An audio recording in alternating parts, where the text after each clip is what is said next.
Good afternoon, everyone. I am Rojan Luwania.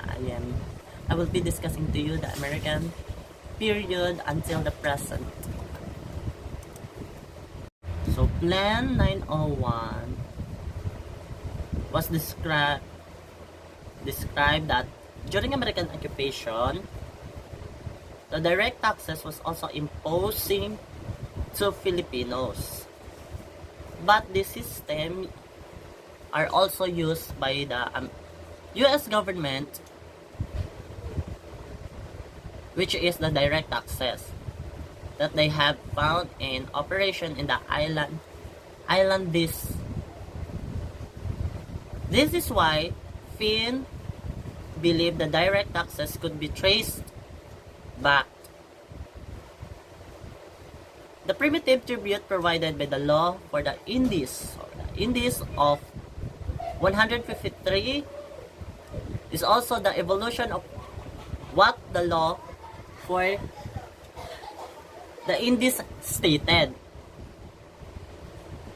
So, under the U.S. rule, the Bureau of Internal Revenue, or which is the BIR, was formally organized in 1904 under the Secretary of Finance, which was initially occupied by Henry Ide, the author of the Internal Revenue of 1904. So Henry Ide is one of the author of the Internal Revenue of 1904. Americans adopted the implementation of the withholding taxes system, no, through Republic Act 690. This kind of method of collecting income tax, so the upon receipt of income resulted to the collection approximately of 25% of the total incorrect tax, which is collected during the said period. Next is during President Ferdinand Marcos administrations, when the National Internal Revenue Code of 1977 was already promulgated and updated in 1934, no, the tax code when former President Corazon Aquino became the next president, no, the value added tax, or the VAT, that we heard any department stores or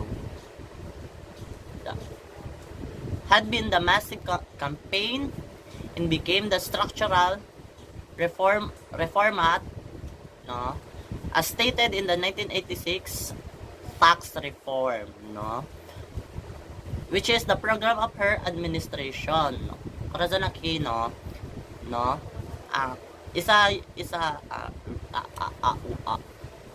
this was followed by the use of the taxpayer identification number, no, which is FIN number, and the adoption of the new payment control system, which is simplified net income taxation scheme under the tax administration program. This program belongs to Corazon Aquino already. The value added tax, or the VAT, the structural reformat, no, stated this in 1986, which is the tax reform program nga under her administration. Next is the use of the taxpayer identification number, no, which is the TIN number.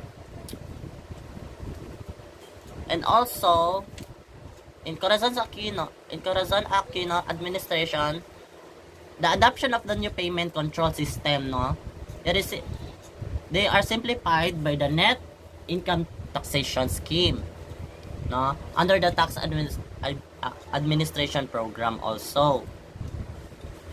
So generally All in all, the policy of taxation in the country, no, is chiefly governed by the 1987 Philippine Constitution.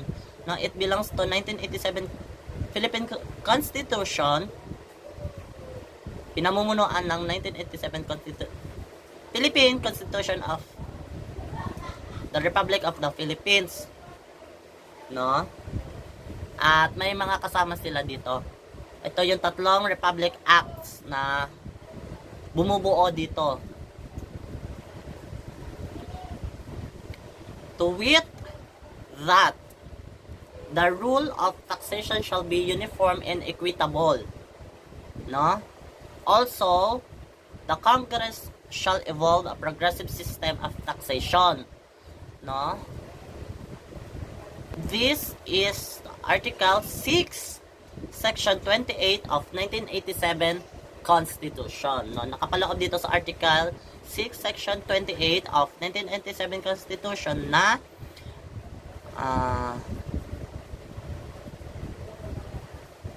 ang rule doon ng ang pagkakaroon doon ng taxation ay naka-angkla sa mga rules and regulation na dapat tama at hindi sobra yung paniningil ng tax. Next quotation is the Congress shall evolve a progressive system of taxation. No? Dapat daw yung Kongreso daw ay magkakaroon ng progressive system para hindi manakaw yung tax information about sa taxation reform. So, tandaan lang, sa Article 6, Section 28 of 1987 Constitution, nakapaloob dito yung dalawang rule. Rule. The rule of the taxation shall be uniform and equitable, and the Congress shall evolve a progressive system of taxation. The National Internal Revenue, or the Code or Republic Act number 8404, or the Tax Reform Act of 1997 and subsequent laws amending it, no? The law was most recently amended by Republic Act 1096G, or the Tax Reform for Acceleration Inclusion Act. Etong pangalawa na to, National Internal Revenue Code or Republic number 8404, or the Tax Reform Act of 1997,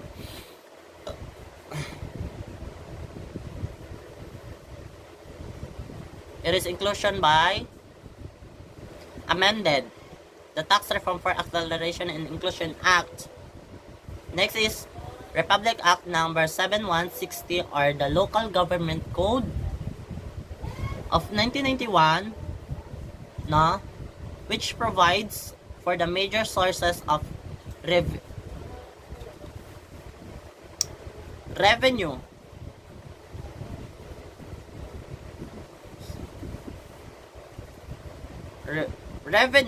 for local government units, or the LGUs, no? Itong Republic Act 7160, or the Local Government Code of 1991, itong Republic Act na to, sila nakapaloob dito na sila mismo yung itong article mismo, sila yung nagpo-provide ng major sources or the major income of the local government units through the use of tax, also the tax, no? It will be also the source from the proceeds collected by virtue, so meaning virtue, ito yung mga